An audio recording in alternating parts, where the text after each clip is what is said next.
session. It's because our acolytes are out there doing some important work assisting a certain rabbit.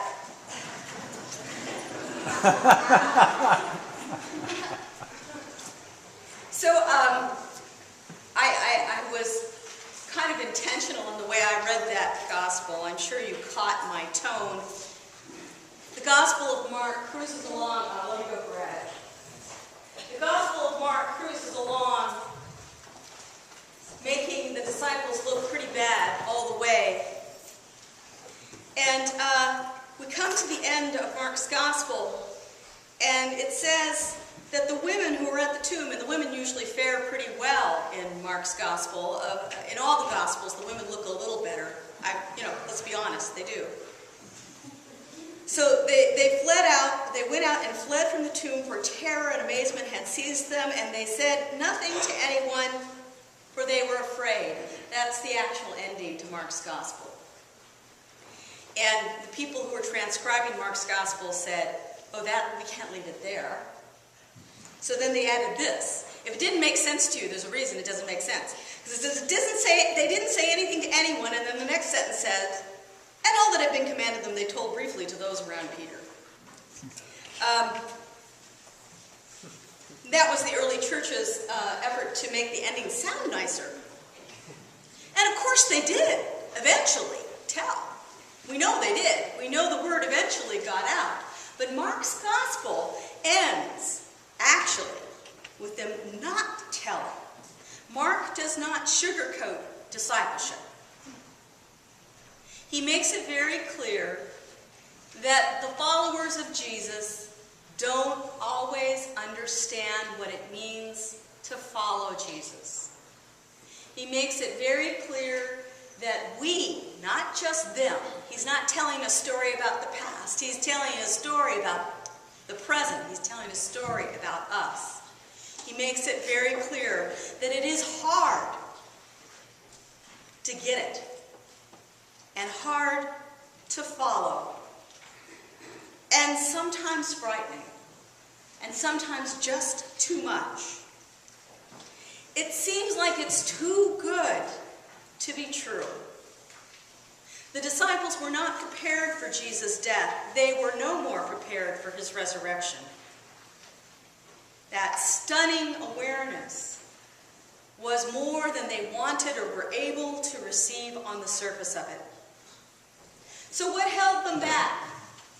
What held them back from taking in what was tremendous, wonderful good news? You'd think they'd be eager to receive the good news. Well, think about Peter, first of all.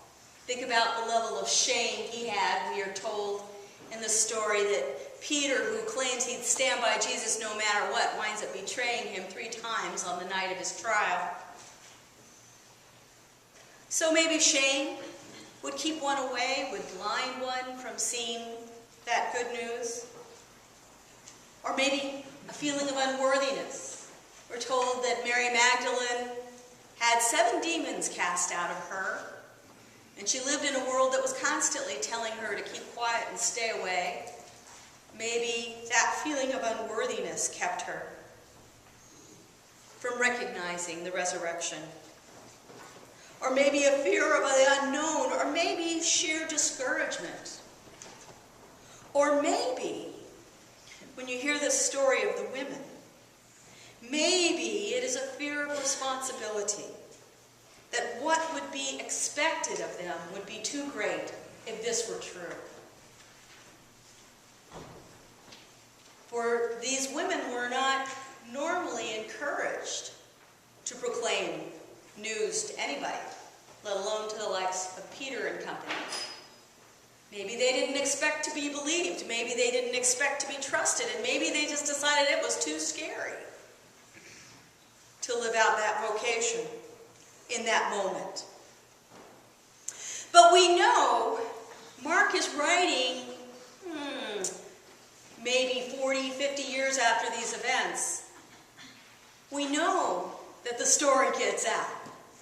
We know that the risen Christ is made known to the community, and that the community is galvanized, and that the word spreads and the good flourishes despite the unwillingness in the moment to recognize what was true. We know the larger story actually succeeds. So what did it take? What did it take to knock the scales from their eyes?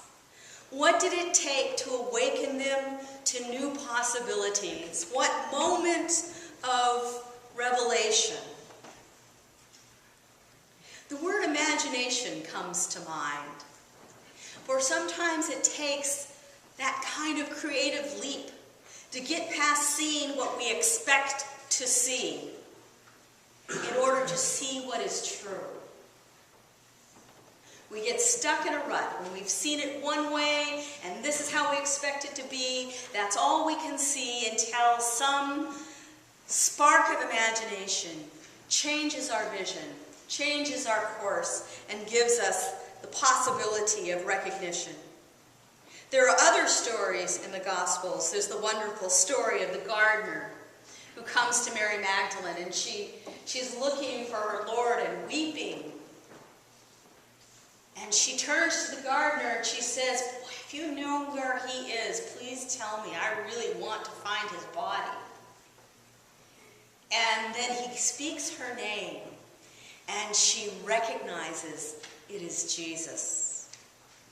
Hearing her name spoken by this one she loves. Or there's that other wonderful story about the disciples walking along the road to Emmaus, hanging their heads in sadness and talking about the loss of their teacher. And then this man joins them, and they're in conversation, and they stop to get a bite to eat at an inn, and he stays with them, and he breaks the bread, and all of a sudden their eyes are opened, and they know that Christ is risen. And just as they know that, this visitor, this stranger, disappears. These are stories about the awakening of the imagination, the kindling of the heart, that moment when we turn from the sadness and the disappointment that we expect to encountering the new life we could not have imagined before. So what is it for us that knocks the scales from our eyes? What sparks our imagination to see the possibilities of the risen Lord? Is it the sunlight piercing the clouds? Is it that moment of falling in love? Is it that hug we really needed that suddenly comes from someone we didn't expect? Or the kind word that turns our spiritual side around and allows us to imagine a different outcome, a different direction? Maybe it's a dozen things. Maybe it's a story or a piece of good news or a moment at the altar or a familiar hymn. Sometimes we just get so stuck. I had a dream the other night about a tunnel through a rock. And I had to go through it, and I really didn't want to. And I could see that on the other side it was open and light. I could see it was relatively safe, but there were like dead bugs and stuff, and it looked icky. And I didn't want to go through it. I didn't want to go through it. Sometimes I think that we have a hard time rising with Christ because we're not done dying yet. Or as Monty Python says, "He's not dead yet." For us to experience the risen life, we need to die too. We need to die to that small self and rise to the larger. Perhaps we are not done clinging to the shreds of our ego or our false security. Perhaps we're enjoying our resentment too much or feeding on our disappointment. Perhaps it's just gotten kind of comfortable for us. And perhaps the thought of losing even that sense of consolation that we get from our sadness Perhaps the thought of losing that is too scary when we can't see what's really on the other side of that tunnel. And we need that moment, that light, those blooming flowers, that bright trumpet, that kind person to take us through the rabbit hole to the other side. Easter says to us, go ahead. Don't be afraid. It's okay to let go of that crummy thing you're hanging on to. You don't need any more. The transformation is possible. The transformation is possible. God's forgiveness, God's grace, God's power is with you. Join Jesus. Join Jesus in his death and let go that you might rise with Christ. For the joy of the resurrection will easily outweigh any comfort we are taking in our consolation prizes. May you find that spark to ignite you today and throughout this wonderful season of Easter, for we don't have just one day. We get 50 days of Easter, so you've got plenty of time to open the present. If you're not ready just now, just let this be the day that gives you the hope, that reminds you that there is light on the other side, that gives you the imagination and that begins to get the wheels spinning so that you have the courage to slip through those gates of death and be risen with Christ. Alleluia! Christ is risen.